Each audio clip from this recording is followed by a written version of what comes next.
How are you guys? Welcome back to Wargaming China. And you know what I do here. I'm a wargamer. I platform my understandings of the War of Resistance against Japanese aggression in China from 1931 to 1945. And I do these videos when I have time. So what I'm going to do today is give you an after action report or a live battle report from Antsin. It's turn 10 and the Chinese, it's getting very sticky for the Chinese now. Let's go around the table. As many of you know, I'm a solo wargamer, so when I look at a battle, I have to find out ways and think of ways where I can surprise myself, because if you do the historical reenactment, you can't, the fun element of the game for a solo wargamer depends on giving yourself surprises. So in order to replicate the Japanese attack on Antsin from both the Yangtze River, from Luqiao, Potsiadu, and by the naval elements from the east. Now, from the west, sorry. In order to decide where the Japanese would enter, I placed 6 dice around the table. 1, 2, 3, 4, 5, 6. No, 4, 5, 6. And then I let the SNLF forces, or what I believe were the SNLF forces, enter the table at the end of turn 4. And they rolled and had to advance through the jungle in the corner of the table. And then on turn 6, I rolled another dice, and I was deciding if it was odds or even. If it was even, the second Japanese assault force coming from Luqiao would enter the table. It was an even, and the dice dictated that they would be entering here. Now, when I do these videos, I'm not the best communicator, but I shall endeavour to remember the things that I forgot to mention in the last video and explain how I played the game. So as I said, for the flanking forces, their arrival points were diced for. In reality, only the forces pushing from Luqiao had armour. However, I gave the SNLF some armour because, as I said, I didn't know where any of the forces were going to enter from, and armour played the Japanese armour was a final deciding factor in this battle. So I gave the SNLF some armour, not knowing where they'd enter. For the forces attacking from Luqiao,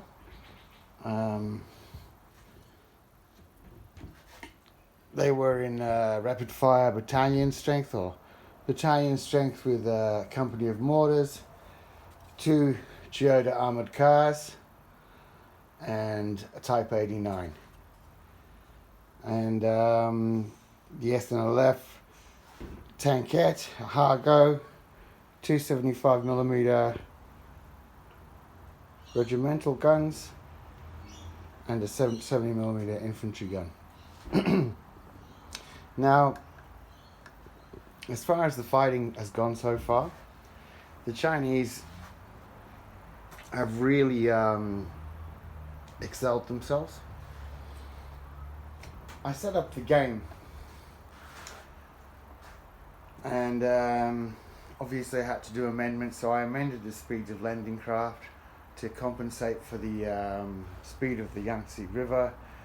Because the battle was in heavy rain and windy, I restricted visibility and observation, and also because of so much smoke was in use, I also limited visibility. The first wave of Japanese on the day at Antsin were mowed down, and this happened again when the first wave landed here. It was mowed down, but now the Japanese have made a firmer foothold, and as I said, it's Chinese turn 10, and we'll see how the dice go at the river. If you've seen any videos of this, any pictures of this online, you might notice that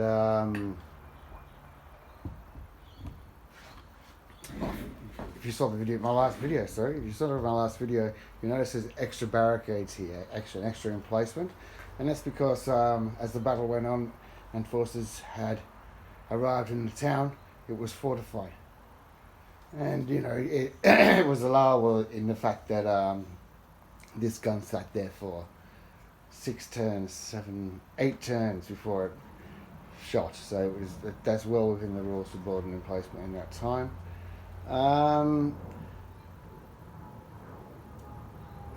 The Chinese artillery. Okay, in real life, Antsin, there were 3 fortress batteries of 75mm guns, 3 separate fortress batteries. So because this game was going to opened with an attack by a GM3 bomber on the forts,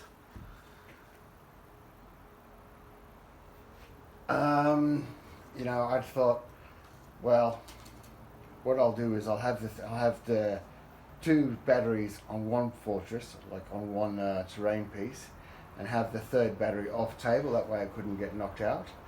But when the Betty came in for her low level attack, it had to be low level because of bad visibility. She was shot down by an Oerlikon. And the way I play rapid fire is once it's shot down, it doesn't come back. So this put a real damper on Japanese support.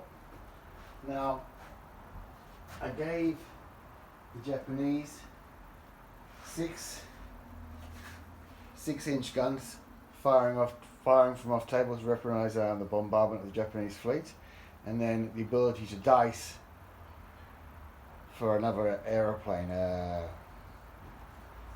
A5N.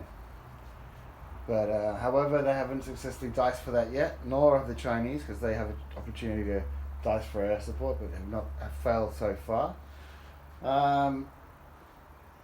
It's turn 10. So I just wanted to say that in the last video, I failed to mention that here at Antsin is one of the first times in 1938, in June 1938, that Chiang issues an order for the dikes to be blown and flood the area. And this would only result in a local flood, but the reason that Chiang wanted to do this was to prevent the Japanese seizing an airfield near Antsin. Now the commander at Antsin, as I said, was a Taoist, and he resisted the order because he was quite happily using the paddy fields as defensive positions in some areas of his defence, and once that where it was flooded, he would have to lose those defensive positions, so he didn't want to, but also he was worried about the population, local population.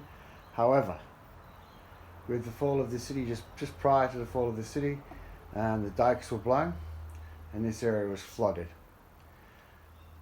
I will talk about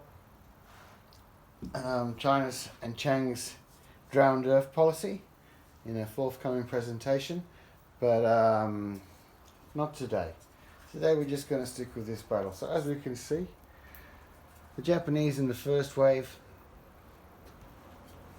were annihilated. This is the second wave. It turned 9, it got ashore. No, sorry, it turned 8, it got ashore.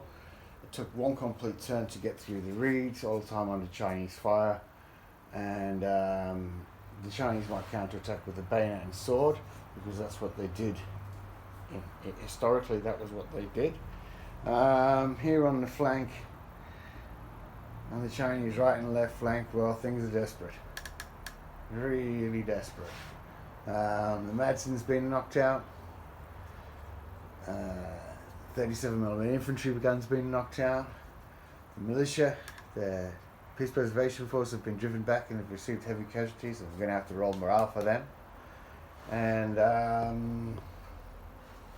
well, if I can hold that town, if the Chinese can hold that town till turn 12, they'll have done very well. And we'll just have to see what the dice say. Now, what else was there on Antsin?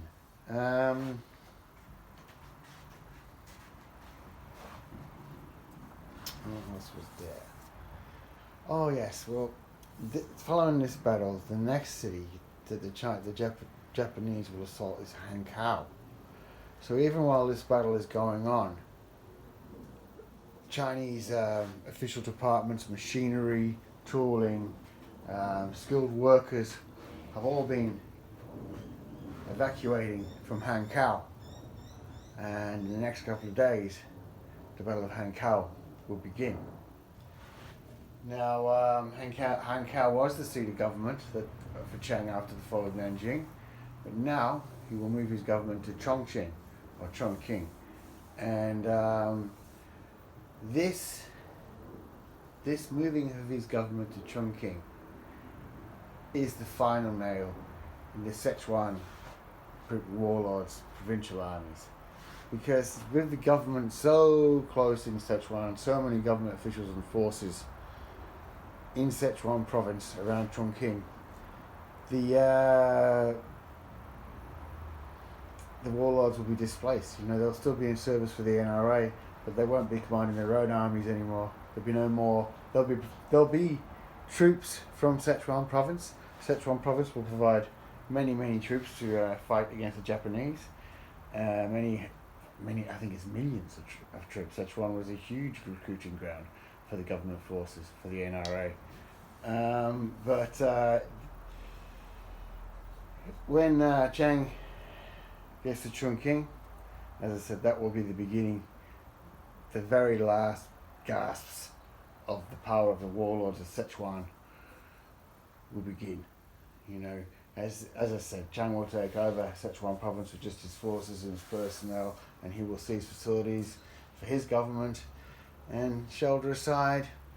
And the Sichuan warlords, although they will continue to serve, as I said, they won't be having their own provincial armies anymore. They will not exist anymore. But however, there's still a couple of battles left in them before we can say goodbye to the Sichuan provincial army. Now, during this battle, the Chinese artillery was effective enough, but it seemed that so far good dice rolls from the infantry and their support weapons have been keeping the Japanese clear of the landing grounds. The mortars, the Chinese mortars, haven't done a lot. I mean, they fired a lot, but it's hit very little. And as I said, very little chance of air support. What else was there?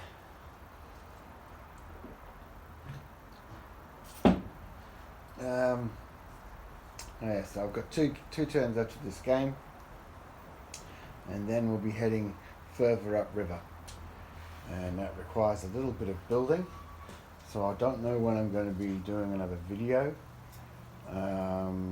so you should subscribe so you don't miss it. So yeah.